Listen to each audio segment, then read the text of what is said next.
Students, पिछले video में हम लोगों ने जो है कॉन्सेप्ट ऑफ एनर्जी लेवल के विषय में स्टडी किया था और आज का हमारा टॉपिक है laser, LASER। Laser, LASER means light amplification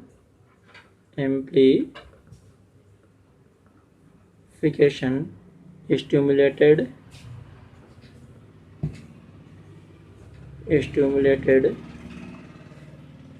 emission of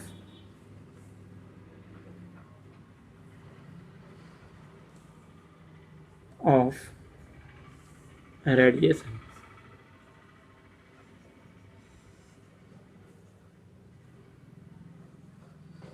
ये क्या है? ये light amplification stimulated emission of radiation का शॉर्ट फॉर्म क्या है? लेजर, LASER, जिसका तात्पर्य है रेडिएशन के स्टिमुलेटेड एमिशन द्वारा लाइट के एम्प्लीफिकेशन से है। इस प्रकार से आप देखोगे कि लेजर क्या है? एक डिवाइस है, यानी लेजर इज अ डिवाइस इन विच, जिसमें क्या होता है, प्रोड्यूसेस, ये नहीं रहेगा। लेजर एक ऐसी डिवाइस है जो प्रोड्यूस करती है कोहेरेंट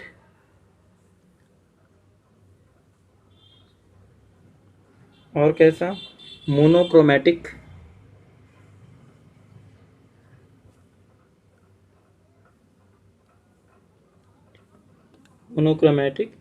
एंड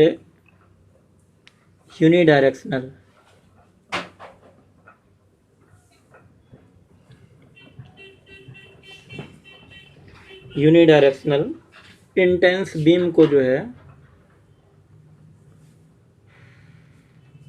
प्रोड्यूस करती है। ये लेजर जो बीम प्रोड्यूस करती है वह क्या है? वह कैसी होती है? कोहेरेंट होती है, मोनोक्रोमैटिक और यूनिडायरेक्शनल, यानी कि कला संबद्ध है। एक वर्णी, मोनोक्रोमैटिक मीन्स एक वर्णी, और यूनिडायरेक्शनल यानी एक दिशीय होती है। ठीक है। अब यहाँ पे इसके प्रिंसिपल, लेजर प्रिंसिपल का जो एक्सप्लेनेशन है वह फोटॉन के साथ 3 वेज में, यानी 3 स्टेप में जो है अटैक कर सकता है। 3 स्टेप में हम लोग इसको देख सकते हैं। ये जिसको एक्सप्लेन करें तो ये मॉलिक्यूल्स के जो फोटॉन्स हैं, मॉलिक्यूल्स के जो फोटॉन, मॉलिक्यूल्स की फोटॉन के साथ 3 स्टेप में अटैचमेंट किया जा सकता है। पहला क्या है? एवास्पिरेशन ऑफ रेडिएशन, अवशोषण।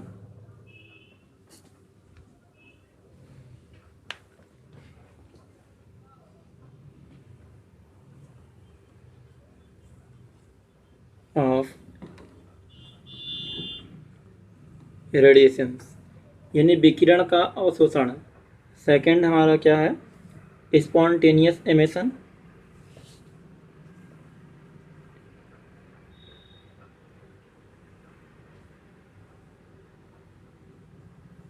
और थर्ड हमारा क्या है? Stimulated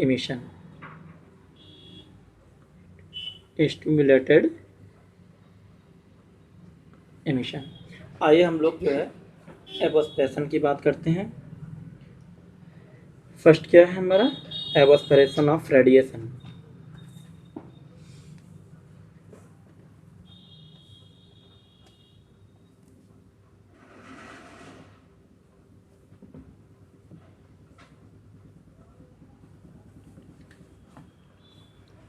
of radiation. अब आप इसमें ये आप देखो, ये आपका क्या है? Ground state. ये हमारा क्या है? Ground state.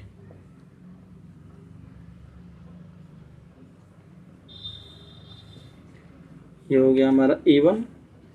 ये क्या है? यानी ये पहले मान लेते हैं, ये सेकेंड वाला मान लेते हैं। अब यहाँ पे एक मॉलिक्यूल्स है हमारा यहाँ पे, ठीक है। मान लिया कि कोई अणु जो है, कोई मॉलिक्यूल प्रारंभ में अपने ग्राउंड स्टेट में E1 में है, ठीक है। ये जो है ग्राउंड स्टेट E1 में है, तथा यह h न्यू एनर्जी जो है के फोटान, ये जो है हमने बना दिया, ये h न्यू एनर्जी है। h न्यू एनर्जी के फोटान को जो है एबोस्परेशन के द्वारा जो है एग्जाइटेड स्टेट में जो है भेज देता है, यानी कि यहाँ पे आ जाता है। अब इसको हम यहाँ देख लेते हैं इस फिगर में। ये देखो यहाँ पे जब ये एबोस्परेट किया तो ये अपने जो एग्जाइटेड स्टेट में पहुँच गया, उत्तेजित अवस्था में। ये जो है, ये तीर द्वारा इसके डायरेक्शन को हमने दिखा दिया, ठीक। ये सेम उसी प्रकार से 2 1 E2 E1 ग्राउंड स्टेट इस प्रकार से जो है ये E2 में चला जाता है। अब जो है इसका जो डिफरेंस होगा, जो एनर्जी का डिफरेंस आ जाएगा, तो h न्यू बराबर क्या हो जाएगा हमारा, E2 माइनस E1। और यहाँ पर ये जो है बहुत कम समय तक रहता है, और फिर जो है कुछ देर रहने के पश्चात जो है ये पुनः ग्राउंड स्टेट में आ जाता है। कुछ समय तक रहने का मतलब ये हुआ कि इसकी अवधि जो है 10⁻⁸ 10⁻⁸ सेकेंड तक ही समय तक ही जो है रहता है, और ये फिर जो है पुनः ग्राउंड स्टेट में आ जाता है। अब इसके बाद नेक्स्ट हमारा है सेकेंड,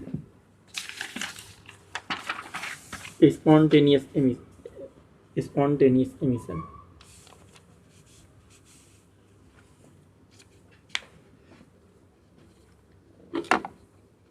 स्पॉन्टेनियस emission।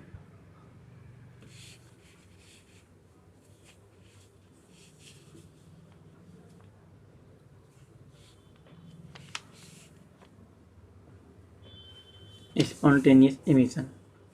अब स्पॉन्टेनियस एमिशन में क्या है कि ये हमने फिर उसी तरह का मैंने ये बना दिया, ठीक। ये क्या है हमारा ग्राउंड स्टेट,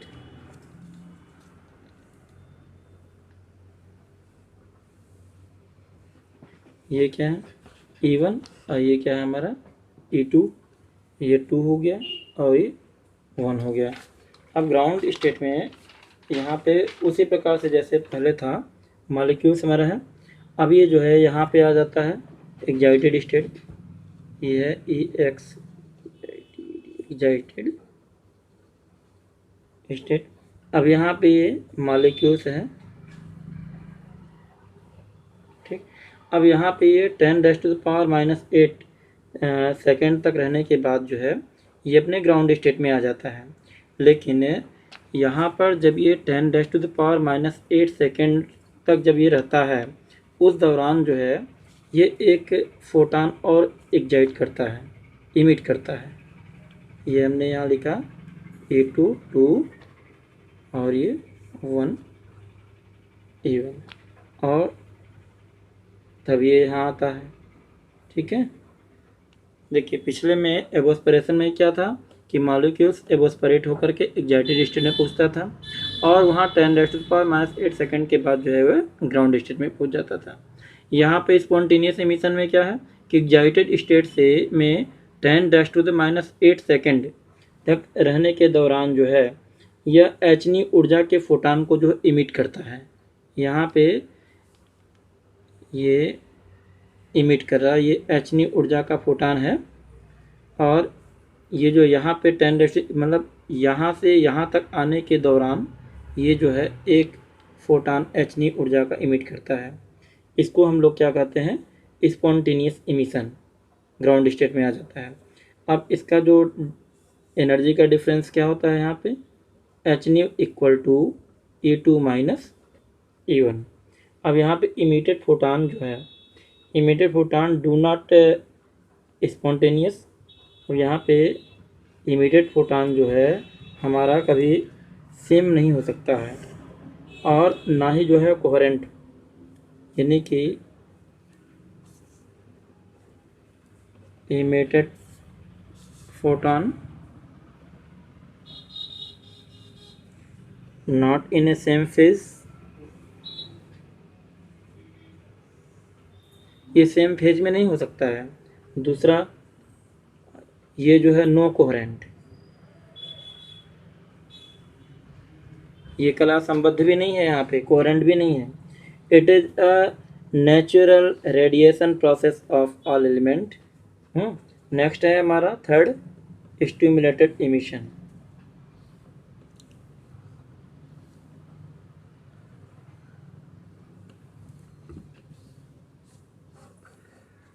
स्टिमुलेटेड इमिशन, फिर इसमें वही चीज़ है।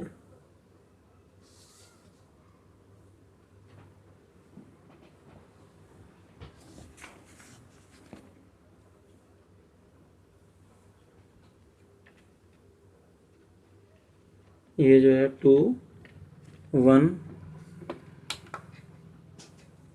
ये हमारा हुआ E2 और ये हमारा क्या हुआ E1। मॉलिक्यूल्स, ये क्या हुआ हमारा एक्साइटेड स्टेट, और यहाँ पे क्या है ग्राउंड स्टेट।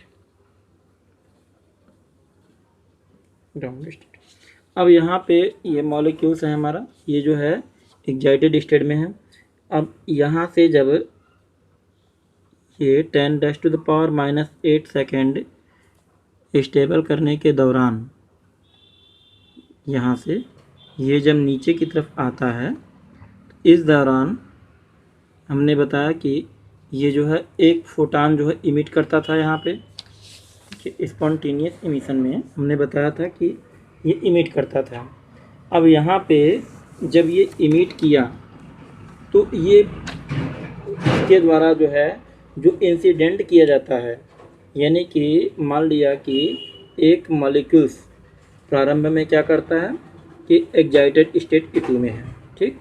जब इसको hν एनर्जी दी जाती है, hν एनर्जी दी जाती है, तो जब hν एनर्जी के एक फोटान को जो है इमिट करता है तो इसके पास जो है इंसिडेंट किया जाता है, यानी कि एक जो है ये इंसिडेंट हो गया। यानी जब hν ऊर्जा के एक फोटान को इसके पास इंसिडेंट किया जाता है, ठीक, तो उस दौरान जो है तब यह स्टिमुलेटेड होकर के E2 से एक समान ऊर्जा का फोटान इमिट करता है, ठीक, और ये E1 में आ जाता है।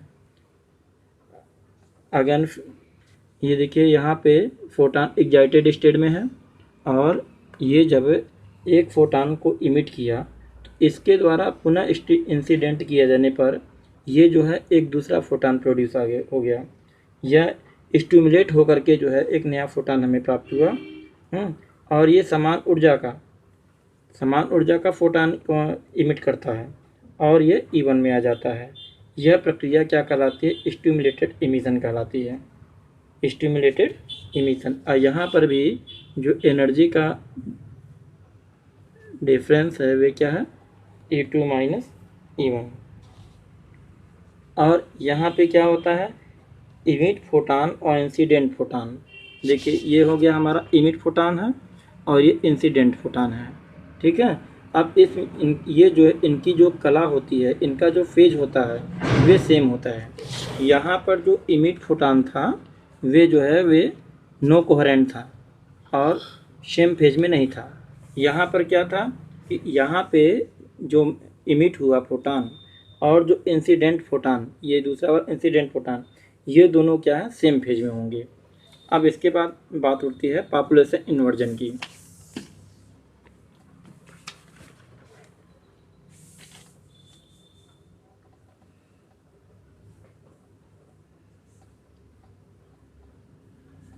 पॉपुलेशन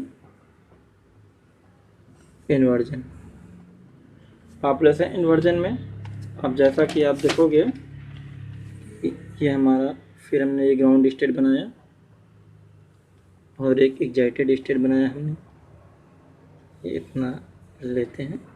ये क्या हुआ हमारा E1 और ये क्या हुआ हमारा E2 1 और 2। अब 1 एक मॉलिक्यूल्स हुआ, 2 मॉलिक्यूल्स हुआ, 3 4 5 6, ये हमारे जो है 6 मॉलिक्यूल्स हो गए। अब जो है ये जो है HNU फोटान जो है यहाँ पे एवोस्परेट हुआ, तो ये जो है यहाँ पे कंटिन्यूएशन की वजह से जो है यहाँ पे कई मॉलिक्यूल्स आपको दिख रहे हैं यहाँ पे। और ये जो है स्टिमुलेटेड इमिशन के द्वारा जो है ये HNU यानी कि पॉपुलेशन इन्वर्जन का मतलब ये है, पॉपुलेशन इन्वर्जन से तात्पर्य हमारा ये है कि जब एक्साइटेड स्टेट में नंबर ऑफ मॉलिक्यूल्स हमारे अधिक हो जाए, किससे? ग्राउंड स्टेट से। तो अब इसको होने के लिए जो है मान लिया कि किसी कारण से जो है मॉलिक्यूल्स जो है एक्साइटेड स्टेट में हैं, और तब E2 यानी ये देख रहे E2 में मॉलिक्यूल्स ग्राउंड स्टेट की तुलना में कम हो। यदि यानी कि यहाँ पे ये N2 मान लिया कि ये N2 है यहाँ पे नंबर ऑफ मॉलिक्यूल्स, और यहाँ पे N1 हो, तो इनके लिए कंडीशन है कि N2 is greater than N1, यानी कि E2 में अणुओं की संख्या ग्राउंड स्टेट से कम हो। ऐसे कंडीशन में इस दशा में पॉपुलेशन, यही दशा क्या कहलाती है? पॉपुलेशन इन्वर्जन कहलाती है। क्या कहलाएगी? Population inversion. और जब लेजर बीम में, अब यहाँ पे दूसरी कंडीशन में दिखा दे रहे हैं, आपको शो कर दे रहे हैं, 1 2 3 4 5, एनीवे 5 ले लो, 6 ले लो, ये तो शो करने के लिए। अब ये हमने क्या किया, ग्राउंड स्टेट में हमने आता दिखा दिया। ठीक, अब इससे जो फोटॉन्स हमारे ये प्रोड्यूस हो रहे हैं,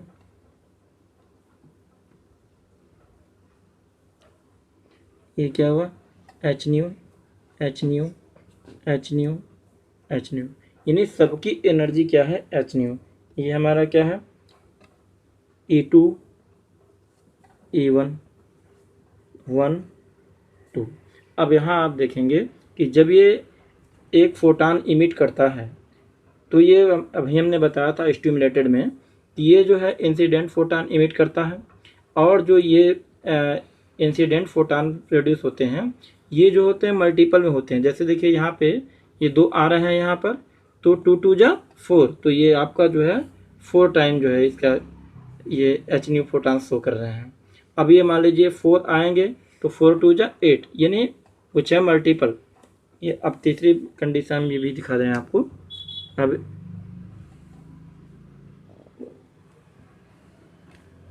4 5 6 7, ये भी जो भी आपने ले लिए। अब ये यहाँ पे जब मान लीजिए कि ये देखिए 4 आ रहे हैं, 1 2 3 4। अब यहाँ पे इमिटेड फोटॉन्स कितने हो जाएंगे? 1 2 3 4 5 6 7 8, यानी सभी HNU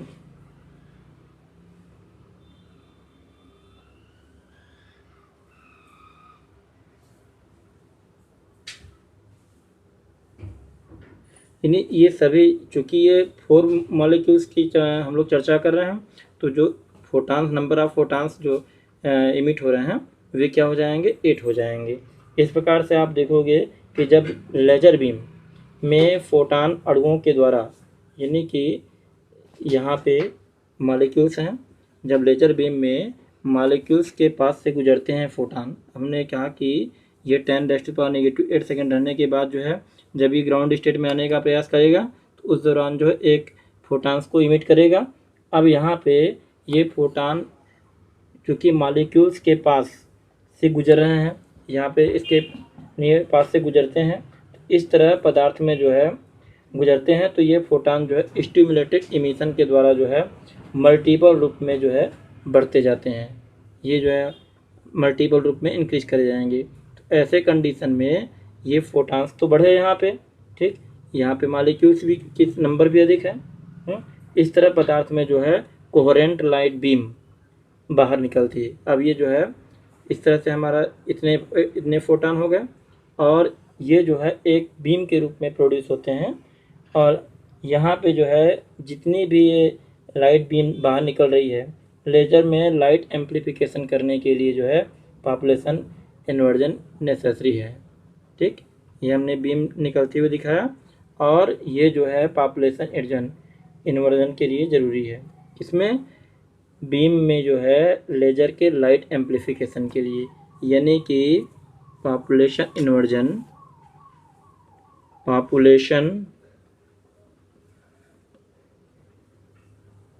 inversion must for light amplification.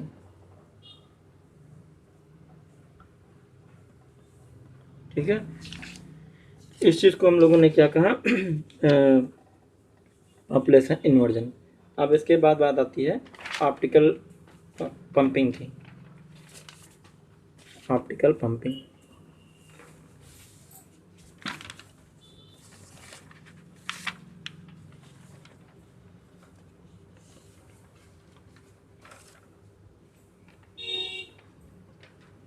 Optical pumping, optical pumping क्या है। अब इसमें जैसे अभी तक हम लोगों ने जैसे स्पॉन्टेनियस पढ़ा, स्टिमुलेटेड को देखा, पॉपुलेशन इन्वर्जन को देखा, आप देखोगे कि इसमें सब द्विस्तरीय व्यवस्था है, 2 स्टेप में है, 2 लेवल की व्यवस्था है। अब यहाँ पे हमने बताया कि यहाँ ग्राउंड स्टेट से जो है डायरेक्ट जो है एवोस्परेट करके जो है एनर्जी को, जो मॉलिक्यूल्स है वे जो है एक्साइटेड स्टेट में आता था। अब यहाँ पे एक्साइटेड स्टेट हमारा E2 था। अब मान लिया कि ये तीसरे लेवल में पहुँच गया, डायरेक्ट E1 से E3 पहुँच रहा हो, तब ये जो है ये प्रक्रिया जो होती है ऑप्टिकल पंपिंग के माध्यम से होती है। अब यहाँ पे हमने ये लिया,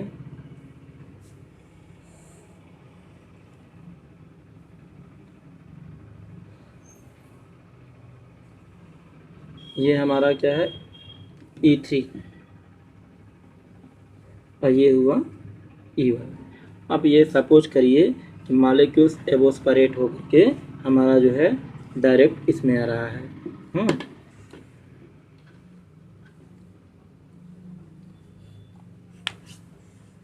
अब यहाँ पे एक्साइटेड स्टेट में पहुँच गया, ये देखिए, ठीक। अब यहाँ पे 10⁻⁻⁸ सेकेंड तक इसने जो है रेस्ट किया। अब इसमें से जो है ये इधर आने शुरू हो गए, ठीक। यहाँ पे आने के बाद ये बीच में जो है रुक जाते हैं, और यहाँ पे कहाँ पे रुकते हैं, ये E2 में रुकते हैं। ये हमारा है E2, इसको बोलते हैं मेटाबल स्टेट, मेटास्टेबल स्टेट। अब यहाँ पे जो होता है ये N2 is a greater than N1। यहाँ पे क्या था N3, ये क्या है N1, ये क्या है N1। अब N2 पे जो है N2 में जो है N1 से जो है मॉलिक्यूल्स की संख्या अधिक रहेगी, यानी कि ग्राउंड स्टेट से जो है ये मेटास्टेबल स्टेट में जो है इनके नंबर अधिक रहेंगे। अब चूँकि यहाँ पे 10⁻⁻8 सेकेंड तक ये यहाँ पे रेस्ट किया, जब ये सेकेंडरी में आता है E2 में आता है तो यहाँ पे ये 10⁻³ सेकेंड तक रुक सकता है, यहाँ पे ये कुछ देर रुक सकता है। इसकी अवधि क्या होती है, इसका ड्यूरेशन 10⁻³ सेकेंड होता है। इसके बाद फिर ये ग्राउंड स्टेट में आ जाता है।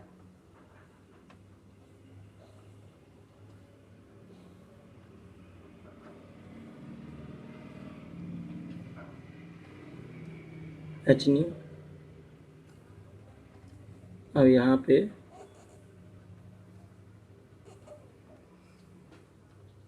New and H new. इसको बोलेंगे ग्राउंड स्टेट,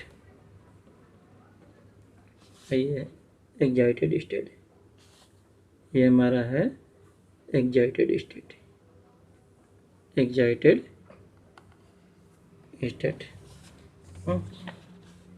तो ये था हमारा जो है ऑप्टिकल पंपिंग, यानी कि जब कोई लेजर 3 लेवल में हो, यानी कि ये तो डुअल लेवल में थे, यानी स्पॉन्टेनियस और इमिशन वाले में स्टिमुलेटेड में हमने देखा। यहाँ पे ऑप्टिकल पंपिंग जो है ये 3 स्टेप में यानी 3 लेवल में है, यानी कि फर्स्ट, सेकंड एंड थर्ड। ये ऑप्टिकल पंपिंग जब की जाती है तो मॉलिक्यूल्स E1 से डायरेक्ट E3 में आ जाता है। E3 से जो है फिर जब ये ग्राउंड स्टेट की तरफ बढ़ता है तो यह मेटा स्टेबल में आकर के कुछ देर वेट करता है, रुकता है, रेस्ट करता है। उसके बाद उसी प्रकार से जैसे मैंने ऊपर बताया था उसी स्टेप में जो है ये फोटॉन्स इमिट करते हुए जो है ये नीचे आ जाता है, ग्राउंड स्टेट में आ जाता है। इस प्रकार से ये लेजर के प्रोसेस हमारे कंप्लीट हुए।